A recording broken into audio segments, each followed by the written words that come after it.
दिल्ली वालों पर कहर बनकर टूटे कोरोना की रफ्तार बीते 2 हफ्तों में धीरे धीरे कम होने लगी है। कोरोना की दूसरी लहर पर ब्रेक लगाने के लिए दिल्ली के सीएम अरविंद केजरीवाल ने प्रधानमंत्री मोदी को खत लिखकर वैक्सीनेशन बढ़ाने की गुजारिश की है। दिल्ली को दहलाने वाले कोरोना की दूसरी लहर की रफ्तार बीते 15 दिनों में धीमी पड़ने लगी है। पिछले 15 दिनों में दिल्ली में कोरोना पॉजिटिविटी रेट 35% से गिरकर 17.76 तक पहुंच गया है। बीते 24 घंटे में दिल्ली में कोरोना के 12,481 नए मामले सामने आए हैं, जो 12 अप्रैल के बाद सबसे कम है। हालांकि कोरोना से एक दिन में दिल्ली में 347 लोगों की मौत हुई है। दिल्ली में कोरोना को काबू करने के लिए लागू लॉकडाउन का असर अब दिखने लगा है। दिल्ली में 28 दिन बाद कोरोना के नए संक्रमितों की संख्या 13,000 से नीचे पहुंच गई है। कोरोना की दूसरी लहर की रफ्तार देख डरे सहमे दिल्ली के सीएम अरविंद केजरीवाल ने वैक्सीनेशन को तेज करने की वकालत की है। प्रधानमंत्री को खत लिखकर सीएम केजरीवाल ने गुजारिश की है कि देश में कोरोना वैक्सीन का उत्पादन बढ़ाने के लिए वैक्सीन कंपनी का फॉर्मूला दूसरी वैक्सीन बनाने वाली कंपनियों के साथ साझा किया जाए। आप सभी के सहयोग से लॉकडाउन भी सफल रहा। भारत में वैक्सीन का उत्पादन युद्ध स्तर पे बढ़ाएं। दिल्ली में कोरोना के अब तक 13,48,000 से ज्यादा मामले सामने आ चुके हैं और कोरोना से अब तक 20,010 लोगों की मौत हुई है। कोरोना से मचे हाहाकार के बीच 24 घंटे में करीब 2,000 लोगों को ही वैक्सीन लगी है।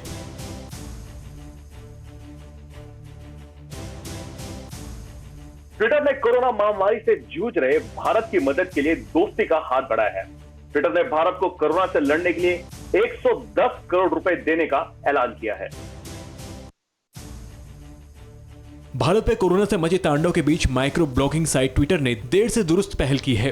कोरोना से जान गंवा रहे लोगों की जान बचाने के लिए ट्विटर ने भारत को $15 मिलियन करीब 110 करोड़ रुपए की आर्थिक मदद देने का ऐलान किया है। ट्विटर के सीईओ जैक पैट्रिक डोर्सी ने खुद ट्वीट कर भारत को 110 करोड़ रुपए देने का ऐलान किया है।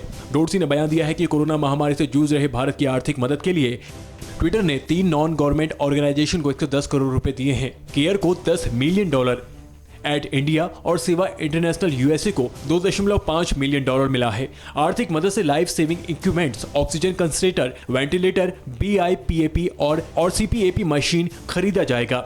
सेवा इंटरनेशनल कोरोना से लड़ने के लिए सभी इक्विपमेंट गवर्नमेंट्स, हॉस्पिटल और कोविड सेंटर में बांटेंगे। ट्विटर के इस ऐलान पर सेवा इंटरनेशनल के मार्केटिंग और फंड डेवलपमेंट के VP संदीप ने ट्विटर के CEO को धन्यवाद दिया है। ट्विटर की मदद से डेडली कोरोना वायरस को खत्म करने और वैक्सीनेशन में मदद मिलेगी।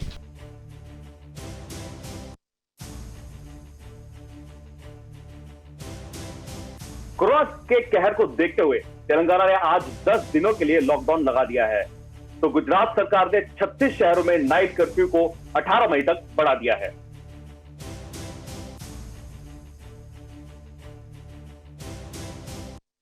कोरोना की दूसरी लहर से मची हाहाकार से तेलंगाना सरकार के हाथ पांव फूलते नजर आ रहे हैं। बीते 24 घंटे में तेलंगाना में कोरोना के 4,800 मामले सामने आए हैं।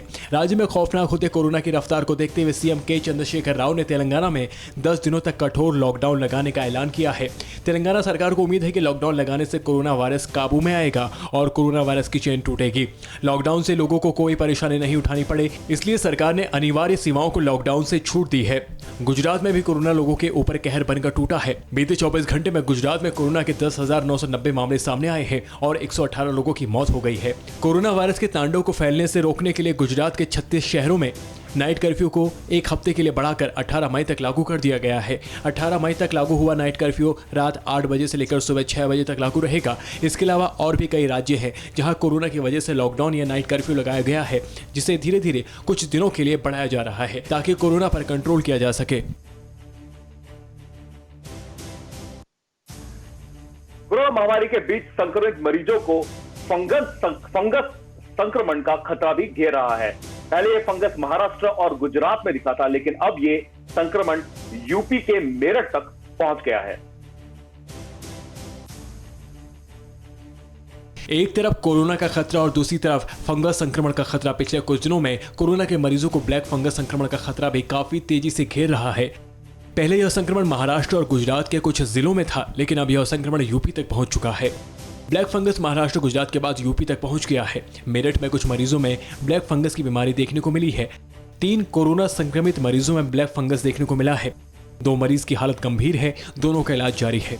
3 में से 2 मरीज बिजनौर के हैं, 1 मरीज मुजफ्फरनगर का है।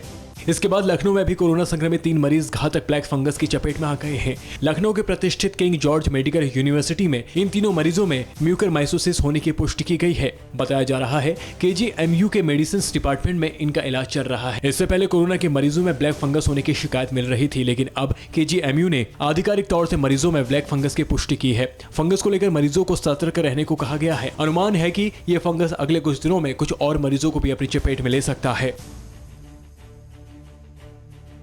परवाह देश की, सोमवार से शुक्रवार रात 10 बजे TV9 भारतवर्ष पर।